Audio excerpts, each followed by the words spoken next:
picture a night when winter seems endless, far from cities and voices. The ocean below is a solid sheet of darkness, the sky above even heavier, and only a distant glow hovers over the water. It pulses quietly, steady and patient, like a promise that says, "You are not alone." Inside the tower that carries this glow, a solitary figure keeps watch. Sleep circles him, persistent and tempting, yet he refuses it. Fatigue settles into his bones, but the rules are simple and unforgiving. The light must remain alive. Somewhere beyond the reach of sight, unseen ships depend on it to find safe passage. Those who chose this life were unlike ordinary men. They belonged to no shift schedule, no crowd, no noise. Their days resembled a quiet vow, a commitment made not with words, but with repetition. They served light itself, asking nothing in return. There were no ceremonies, only routine. Fuel had to be measured, flames adjusted, glass cleaned until it shone. Every mechanism demanded attention. Every sound carried meaning. Storms were endured, not fought, and rest was something borrowed in fragments. When winter arrived, the tower turned hostile. Cold seeped inward, slow and relentless, claiming every surface. It pressed through stone and metal alike, filling the narrow rooms with a chill that never truly left. The work was not complicated, yet it allowed no mistakes. One lapse, one forgotten task, and darkness would win. Night after night followed the same rhythm. Replenish the fuel, tend the flame, clear the fog from the lenses, guide the beam as it swept the horizon in measured intervals. Daylight brought repairs, careful notes in the log, and long silences broken only by wind and surf. Time stretched, weeks dissolved into months, and the outside world became distant and unreal. The tower itself was built with no concern for elegance. It existed to endure. Walls were thick enough to resist the sea's anger, windows small enough to trap what little warmth survived. Staircases curved tightly upward, forcing each step to be deliberate, almost meditative. Each ascent toward the lantern felt like entering the spine of some ancient structure, tall and unmoving. The steps were cold, the rail damp, and at the top waited a glass chamber suspended between sea and sky. That was where the light lived. The air there was heavy, with a sharp, unmistakable scent, oil, iron, salt. It followed the keeper everywhere. It settled into fabric and skin, refused to fade. Even far from the coast, people noticed it, asking where it came from. He never hesitated with the answer. No amount of washing could remove it. Over time, he stopped trying. The smell became familiar, almost comforting, like proof of belonging. It was the scent of a home that stood alone, upright against the world, and seemed to sway gently even when the ground beneath it was still. Winter nights seemed to have no end. In summer, darkness only visited briefly, but in winter it settled in for the long haul, lingering like a guest who arrived without warning and never quite remembered to leave. Now imagine yourself alone inside a stone tower. Outside, the wind screams without pause. The sea crashes as if beating on a vast iron drum. And the only presence beside you is the trembling flame of a lamp.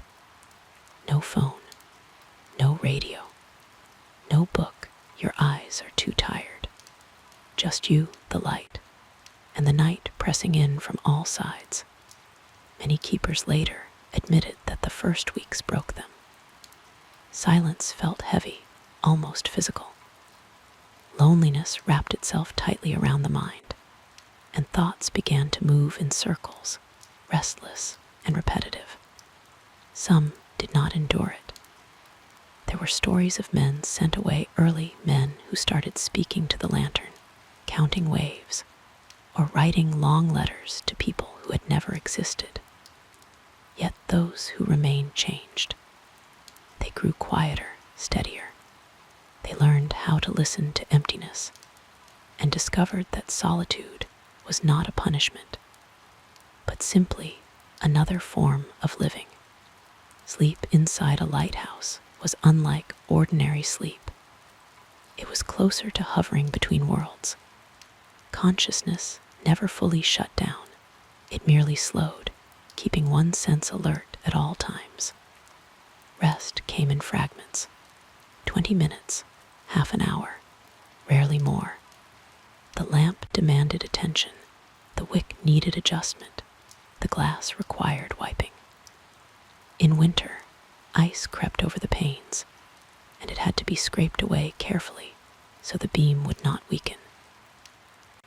The keeper's sleeping quarters usually lay one level below the lantern room. A cramped space with a narrow cot, a small iron stove, and a table that served every possible purpose: meals, records, repairs. The bed itself was plain: a wooden frame, a mattress stuffed with straw or seaweed, a thick wool blanket carrying the smell of smoke and damp air. A pillow, if there was one at all, was often nothing more than a rolled jacket. Comfort was secondary. Warmth and dryness mattered most. The stove burned coal or wood when supplies arrived from shore. Coal lasted longer, but filled the room with a biting smoke that clung to everything. Wood gave a gentler heat, but required constant tending. Most keepers learned to balance the two: coal through the night to hold the warmth, wood by day to dry clothes and thaw stiff hands. Moisture was a constant enemy. Salt-filled air crept everywhere. Laundry took weeks to dry. Boots bloomed with mold. Metal rusted almost overnight. Falling asleep to the sound of the sea was an art in itself. At first it felt unbearable, the pounding waves, the shrill wind, the groan of iron fittings. But gradually, the noise softened. Eventually, it became mist when it was gone. One old keeper once said that after years on the lighthouse, he moved inland and could no longer sleep. The quiet was unbearable. He longed for the thunder of waves, his old, crashing lullaby. There were small tricks for survival. Before bed, some heated a brick on the stove, wrapped it in cloth, and placed it at their feet. It held warmth for hours and made sleep more merciful. Others drank hot water with a splash of rum, not to dull the senses, but to warm the body from within. Many slept fully clothed, removing only boots and heavy coats. The rest stayed on, in case something went wrong and they had to rush upstairs in seconds. Fires were rare, but possible. Readiness was woven into life, even into rest. Some kept notebooks by the bed. Dreams on the lighthouse were strange and vivid. The sea, the light, the isolation reshaped the mind. Some dreamed of ships sailing through the sky. Others heard waves speak in human voices. Some dreamed only of silence, endless, white, and inviting, a place where one could disappear entirely. Morning was not marked by clocks, but by color. When the sky began to pale, it was time to extinguish the lamp and write the report. Wind from the west. No passing vessels. Light functioning normally. Short, practical lines that concealed hours of wakefulness, resistance, and solitude. Only then could the keeper go downstairs, light the stove, boil water for tea, and finally sleep, truly sleep, for a few hours before noon. Those hours were sacred, and winter storms came often. Sometimes the sea rose so high it swallowed the tower, and it felt as though the lighthouse itself might be torn from its base. During such nights, sleep was impossible. The keeper stood above, gripping the rail, watching the light. Those were the nights when it mattered most. To miss the beam in such darkness meant death. So they stayed awake through the night, through the next day, sometimes longer. When the storm passed, sleep came instantly, wherever the body collapsed, like a lamp finally burning out. Yet even then, some part of the mind remained on guard. A change in the wind, a cough from the stove, and the keeper woke at once. Survival had become instinct. Thus winter passed, between brightness and blackness, waking and half-sleep, solitude and duty. The lighthouse lived its own life, and the man inside it slowly became part of that life, quiet, enduring, faithful. When spring arrived, and the ice began to loosen its grip, the keeper looked at the sea differently. He knew it in ways those on shore never could. He had heard its breathing, seen its face in the dark, fallen asleep to its song. And that knowledge made him, in some small way, wiser than the rest. At some point, an inner clock would switch on. They slept exactly as long as they were allowed to. No more, no less. And they woke up on their own, without an alarm. Many of them carried this ability back into ordinary life. They could fall asleep anywhere and wake up precisely when needed. But there was another side to it. After months of broken schedules and interrupted rest, some keepers could no longer return to normal sleep. They would go to bed at a reasonable hour, only to wake in the middle of the night, automatically, out of habit. They got up, wandered through the house, unsure what they were meant to do. Wives complained. He moves like a ghost, checking the windows, staring at the sky as if searching for ships. It was a professional distortion, one that was nearly impossible to undo. Sleep on the lighthouse was no longer just a bodily need. It became something larger, an escape from reality, a brief holiday from responsibility, a chance, however short, to stop being the guardian of the light. In sleep, one could be anyone, a fisherman, a farmer, a traveler. One could find oneself in a warm house, by a fireplace, with a book in hand. One could forget the cold, the solitude, the endless roar of the sea. That was why sleep was protected, valued, measured minute by minute. And sleep was also the only time when the keeper did not fully control himself. Day and night demanded vigilance, responsibility, an unbroken sense of duty. But in sleep, he was free. Let that freedom last only 20 minutes. Let it be filled with strange images and restless visions. It still mattered. And when the keeper woke, there was often a brief moment of disappointment. Reality again, Another watch. The same endless circle. The circle continued.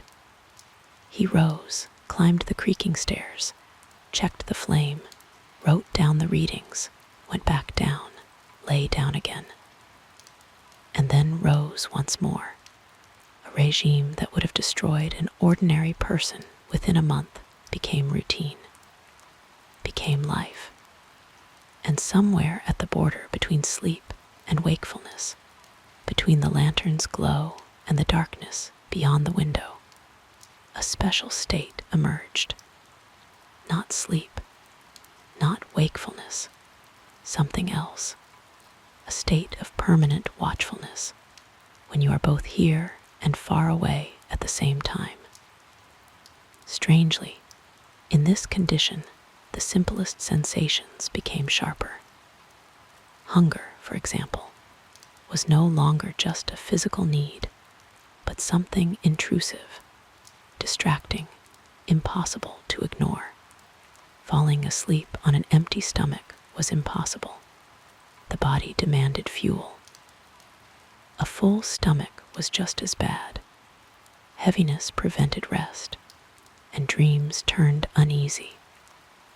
So keepers quickly learned balance, what to eat, when, and how much to last until the next watch, and still steal a little proper sleep. Food became part of the bedtime ritual, as essential as checking the wick or making an entry in the logbook.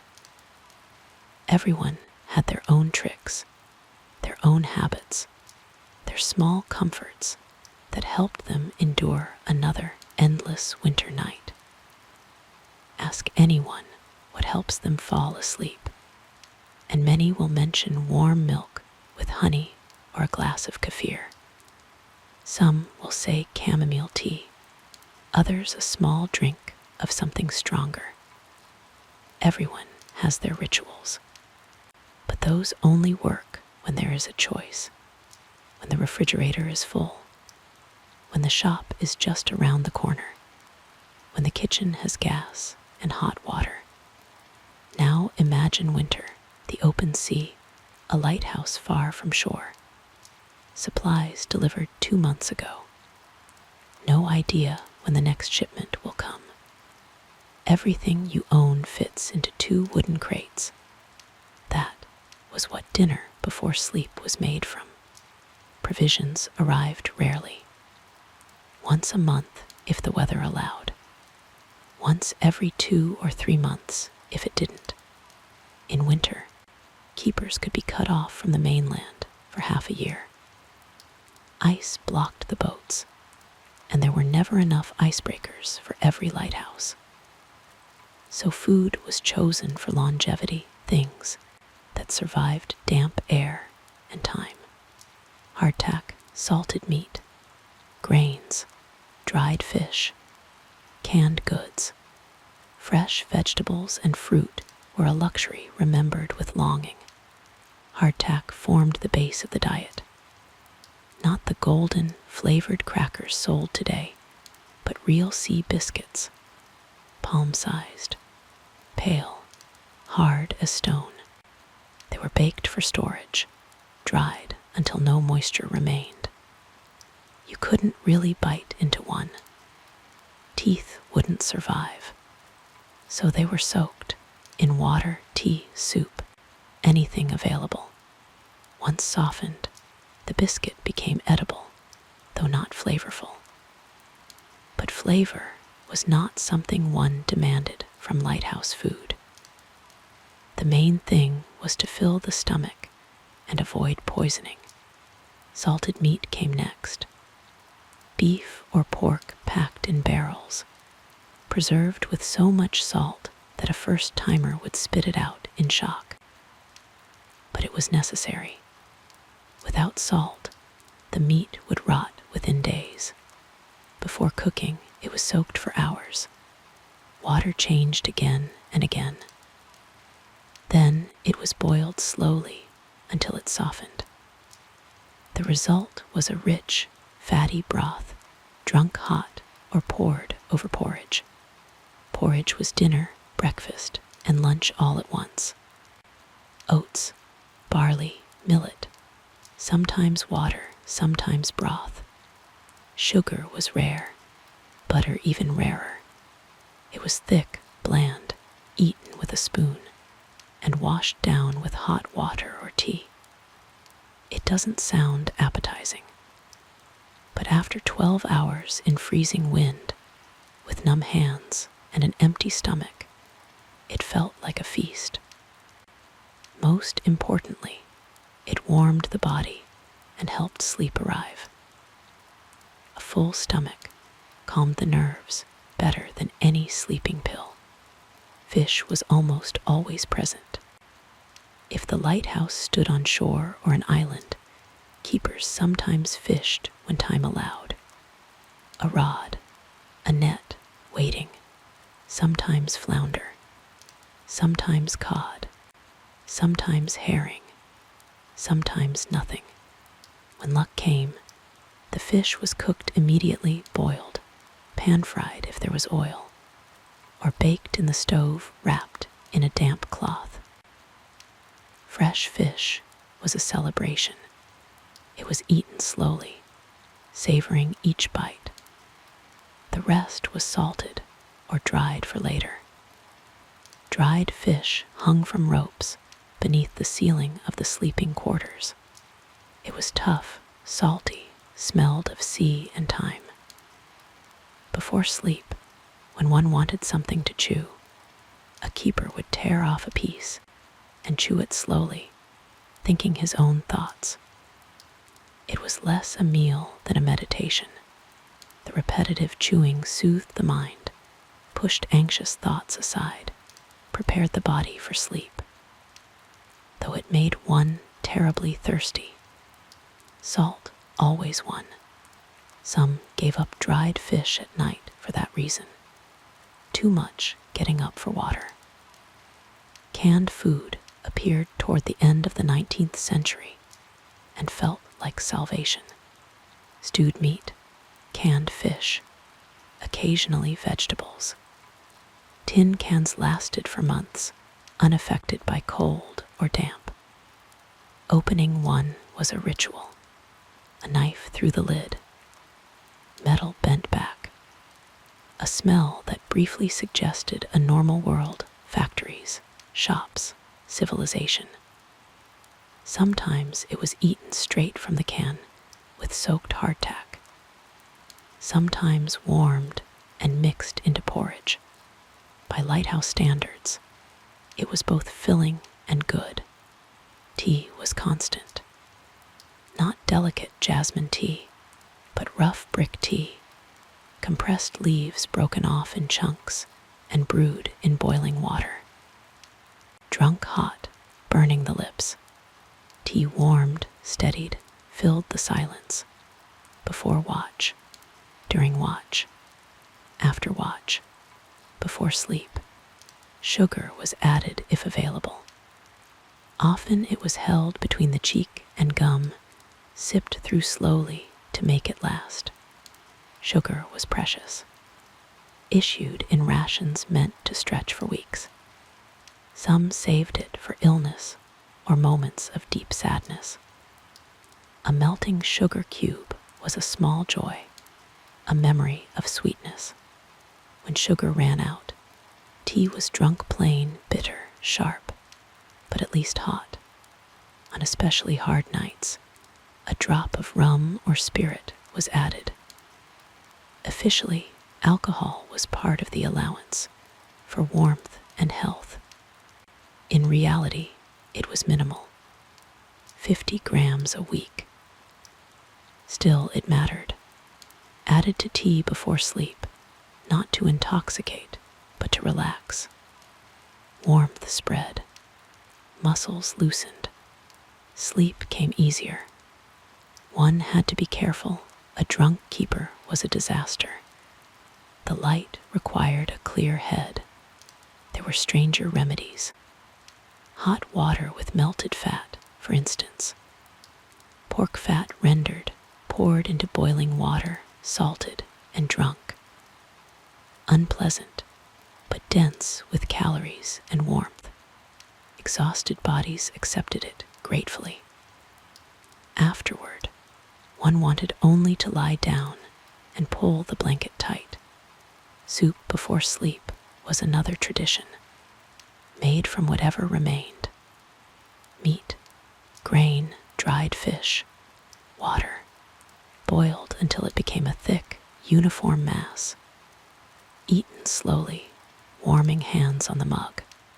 Some said the secret of lighthouse cooking wasn't taste, but temperature. The hotter it was, the better one slept.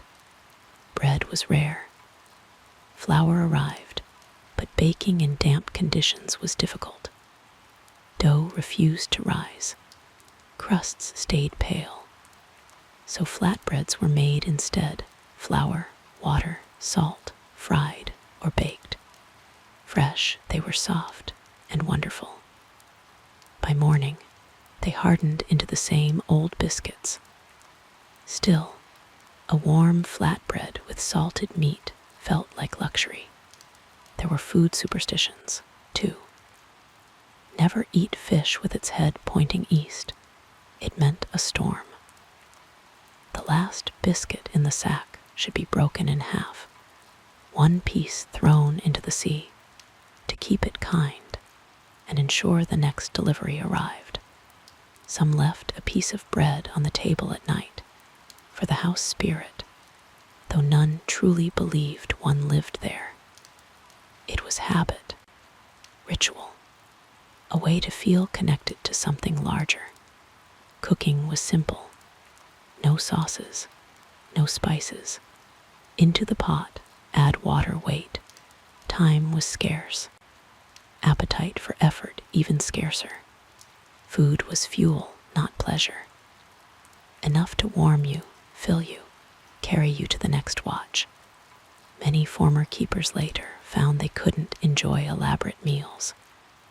Returned home, sat at festive tables, and found it all too much. Too rich, too complex. They preferred porridge, biscuits, tea, and it was enough.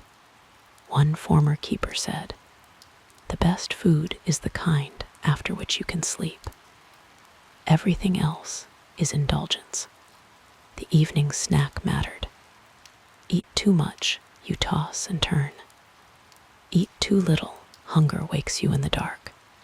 There was a middle ground, a spoon of porridge, a soaked biscuit, a mug of broth.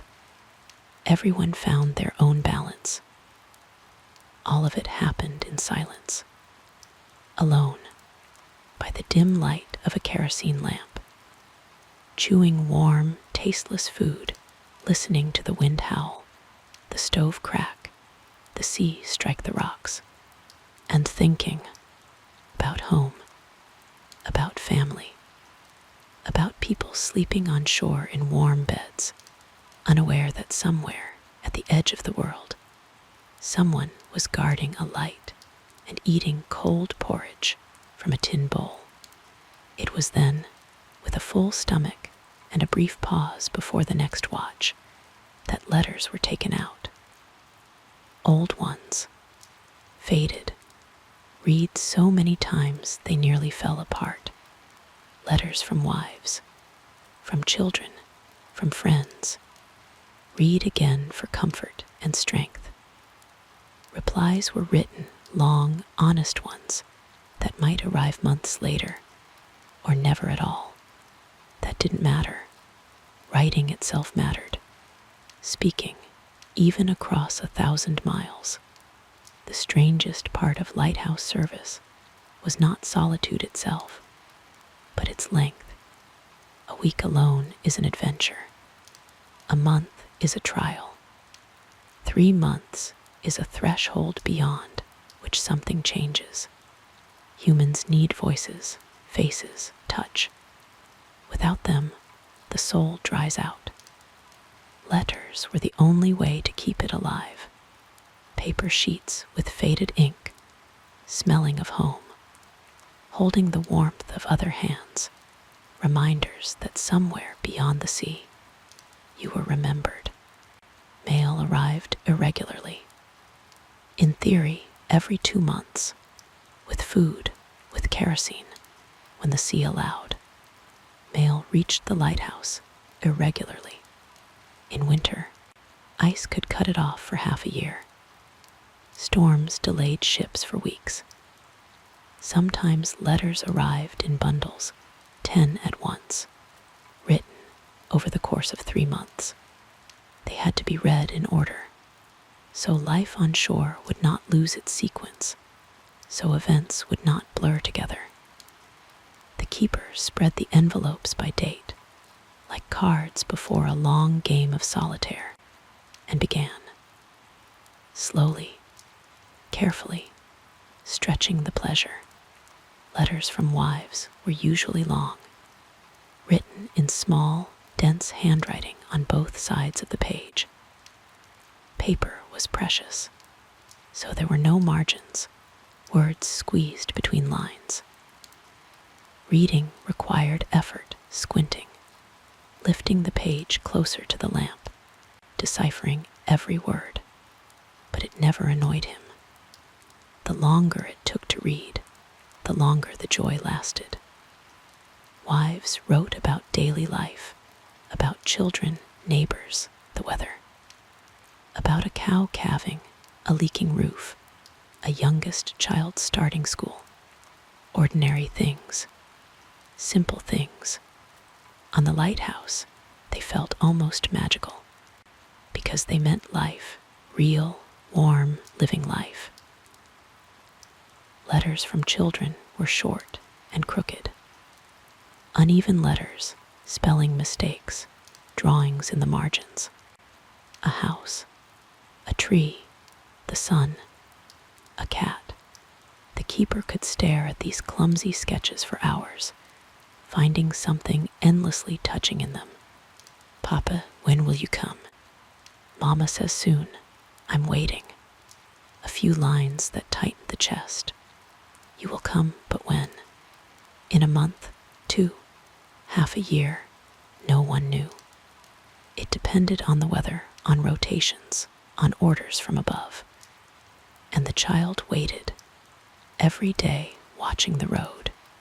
Some letters arrived too late, written in October, delivered in March.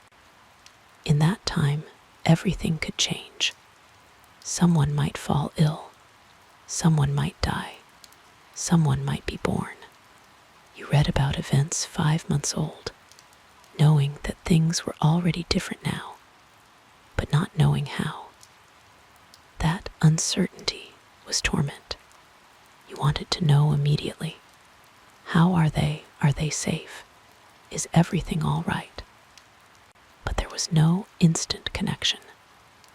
Only letters, drifting across the sea slowly, like icebergs. Answering letters was its own ritual. Usually in the evening before sleep, when the day's work was done, and the night watch had not yet begun. The keeper sat at the table, took out a clean sheet of paper, saved for something important. He dipped the pen into the inkwell and froze.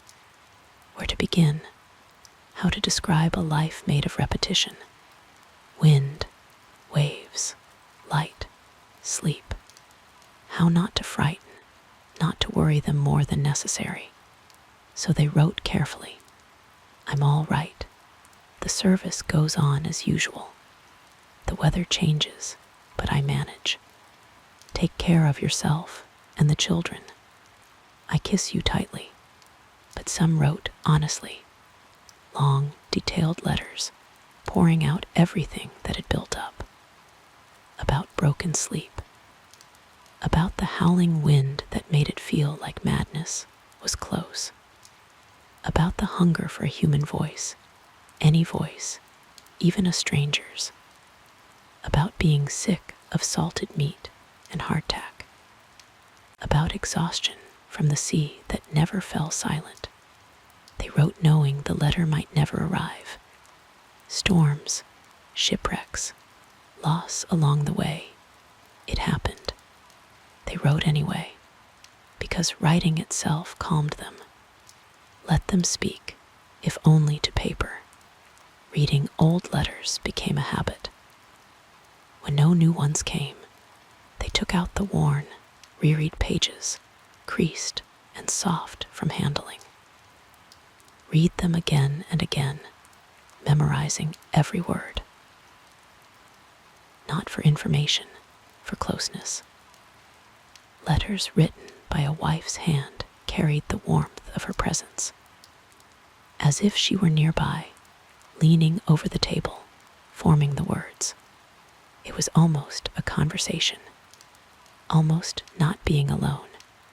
Besides family letters, there were letters from friends, colleagues, sometimes strangers. Occasionally, a sailor whose ship had been saved by the lighthouse beam sent a note of thanks. These were treasured most. They held meaning. Proof your work matters. Your light saved someone. You are needed. Such letters were kept separately. Reread in moments of despair, when it seemed everything was pointless. Some keepers kept diaries, not official logbooks with weather and passing ships, but private ones. Thoughts, observations, feelings. Some wrote daily, others only when it overflowed. Styles differed: dry notes for some, philosophical reflections for others, about life, the sea, light, silence. No one read these diaries but their authors. They were confessions without a priest, conversations with oneself, sometimes with God, if one believed. One keeper wrote down his dreams. Every morning he reached for the pen before memory faded. Colors, sounds, smells. Over a year, an entire notebook filled with surreal stories.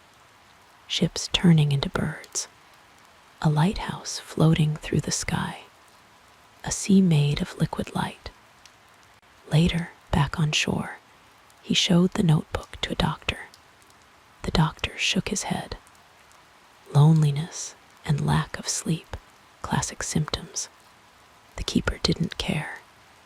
Those dreams were part of his life, real in their own way. Another kept a weather diary, emotional, not factual. Not temperature or wind direction, but how the weather affected the soul. Calm today, the sea like a mirror. The silence presses on the ears. I want a wave, any sound. In such quiet you hear your own heartbeat, and it frightens you. Or, third day of storm. I'm tired of being afraid. Now, I just watch the waves hit the walls and think, if it's meant to fall, it will. Resistance is useless. To read such entries is to touch the inner world of someone who hasn't seen another person for months. Before sleep, many took out photographs. Small cards worn smooth by fingers. A wife in a Sunday dress. Children on the porch. The whole family together. And himself, younger, not yet worn down by the lighthouse, standing in the center, arm around his wife. The photographs were placed beside the bunk, so the last thing seen before sleep was a familiar face. It made falling asleep easier, as if he were not alone in a stone tower in the middle of the sea, but home, warm, safe. Sometimes keepers spoke to the photographs aloud, as if to living people. Another storm today. Thought the roof would go, but we held. Don't worry, I'm strong. I'll endure. You take care of yourself. From the outside, it looked like madness. But when there is no one around, talking to a photograph preserves the habit of speech. There were cases when keepers, after months alone, forgot how to speak.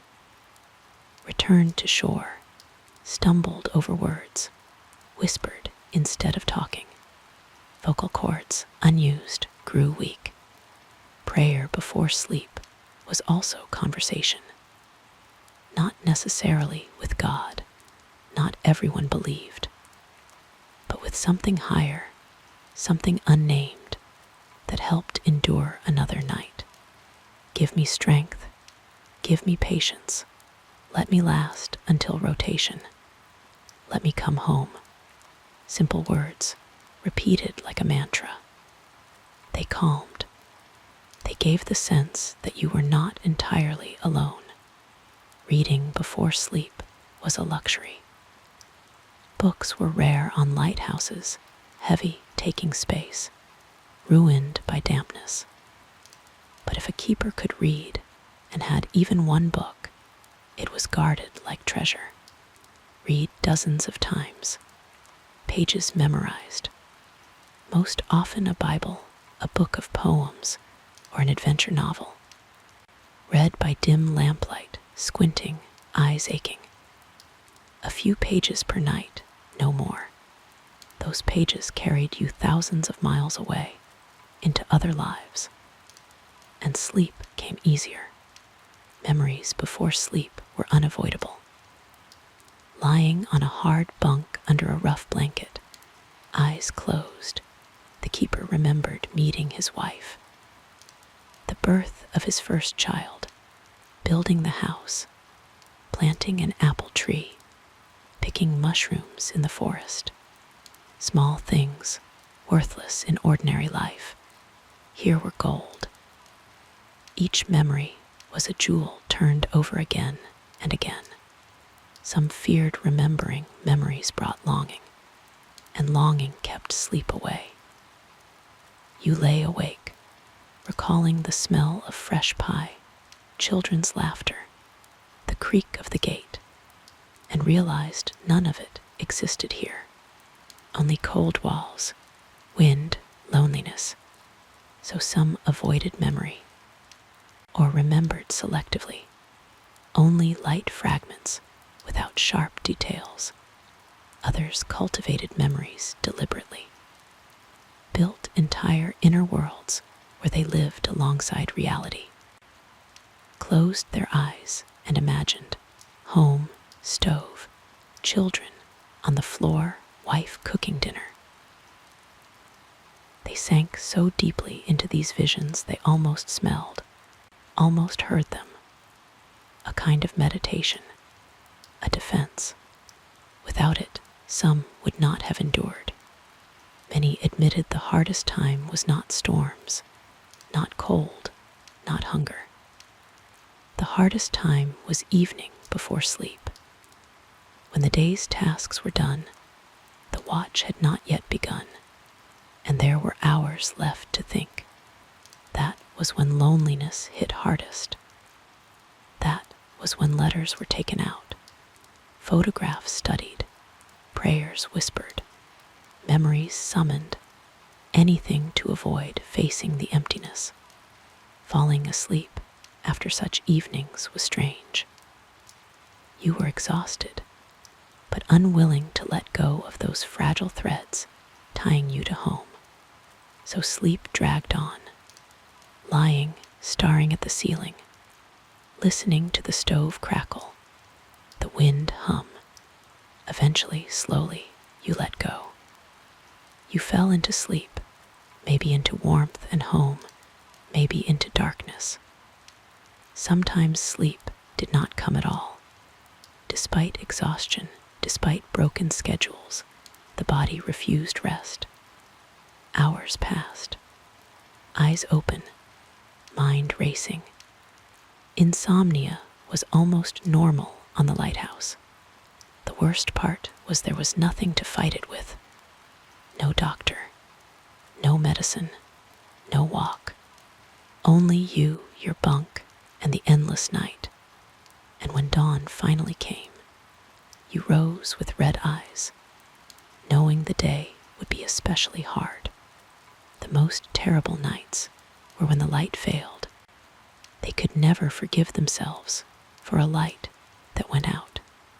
One keeper, whose lantern room lost all its glass during a storm, and whose lamp was extinguished by the wind, could not survive what had happened. A week later, he was found in the same lantern room. He had taken his own life. He left a note. "I cannot live knowing that someone might have died because of me." The investigation later showed that no ship had suffered that night. But by then, it no longer mattered. Another keeper, after a similar failure, stopped sleeping altogether. Completely. He stayed on duty around the clock, never closing his eyes. 2 months later, he was removed from the lighthouse. He had begun to see hallucinations, to speak with the ghosts of drowned sailors, who, he claimed, came to him asking for help. Doctors diagnosed nervous exhaustion, but he insisted until the end of his life that the spirits were real, and that they came because he had failed to protect the light. Darkness in a lighthouse was different, not like the darkness in an ordinary house. In a house, darkness is simply the absence of light. In a lighthouse, darkness felt alive, almost physical. It pressed in, wrapped around you, seemed to creep into your lungs. Sounds appeared in it that should not exist. Whispers, footsteps, the creak of doors. Outside, the sea thundered, the wind howled, and within that roar you could make out words. Not real words, of course, tricks of the mind. But when you are alone in a stone tower surrounded by an abyss, and the only light you had has gone out, imagination begins to work miracles. Some keepers said that on such nights they felt a presence, as if someone or something was standing in the darkness, watching. You turn around, no one there. You light a candle, empty space, but the feeling does not leave. One lighthouse worker said that, when his lamp went out, he heard breathing. Not his own, someone else, heavy, slow. He froze and listened. It was there, somewhere close, 2 steps away. With trembling hands, he struck a match. The room was empty. The breathing stopped. He told himself it was nothing, blew out the match. The breathing returned. So he sat until morning with a candle in his hands, afraid to extinguish it. Sleep in complete darkness was impossible for another reason as well, fear of missing the moment. If the light has gone out and you are trying to relight it, you cannot sleep even for a minute. What if it works? What if the mechanism suddenly turns? What if the wick catches? What if kerosene somehow appears? You must stay alert. Check again. Try again. Refuse to give up. And so keepers spent entire nights fighting breakdowns, darkness, and their own despair. But there were nights when it became clear that was it. Nothing could be done until morning. A broken part with no replacement. Shattered glass with nothing to change it. Empty tanks, no reserve. All that remained was to wait for dawn and for help. And in those hours, when the struggle had ended, but sunrise was still far away, a strange state came over them. The keeper would sit on the floor of the lantern room, lean his back against the cold wall, and simply sit. In darkness, in inner silence, because outside the sea still roared. Thoughts slowed. Fear dulled from exhaustion. Only emptiness remained. Some fell asleep right there on the floor, never making it to the bunk. The body simply shut down. The sleep was heavy, restless, full of nightmares. They dreamed of sinking ships, screaming people, waves closing overhead. They dreamed of trying to light the lamp with wet matches, hands refusing to obey, time slipping away. They woke drenched in sweat, leaping to their feet, not knowing where they were. Then memory returned. The lighthouse, the darkness, the failure, and it all began again. Mourning after such a night was either salvation or sentence. Salvation, if help arrived, parts fuel new glass. A sentence, if it did not. And another day, another night had to be lived in darkness, knowing that every minute carried risk. After nights like these, keepers looked older. Hair went gray. Wrinkles deepened. Their gaze grew heavy. Strangely, many former lighthouse workers later said that their clearest memories were not of calm watches or routine days, but of those nights when the light went out, because in those moments they felt truly alive, responsible for other people's lives, fighting the elements, overcoming fear. And if they endured, they knew they were worth something. But darkness left its mark, not only on memory. It went deeper, into the subconscious, into that part of the mind that wakes when you close your eyes. After nights of absolute blackness, after hours battling an extinguished light, after terror endured, keepers lay down to sleep. And there, in dreams, the darkness continued its work.